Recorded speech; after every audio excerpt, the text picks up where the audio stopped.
মহিলাদের ঈদের মাঠে যাওয়া এবং যাকাতুল ফিতরের শস্য প্রদান করা এবং ঈদের মাঠ সাজানো, সময়ের অনুকূলে কুরবানি,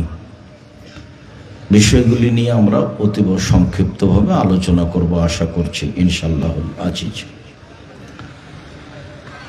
সম্মানিত দিনী ভাই বোন, আপনারা যারা যেখানে আছেন আপনাদের কাজ কর্ম ত্যাগ করে পাশে দাঁড়িয়ে থাকা হবে না, সব পাশে দাঁড়িয়ে না থেকে আপনারা সামনে বসে ভদ্রতা বজায় রেখে আলোচনা শোনার চেষ্টা করুন।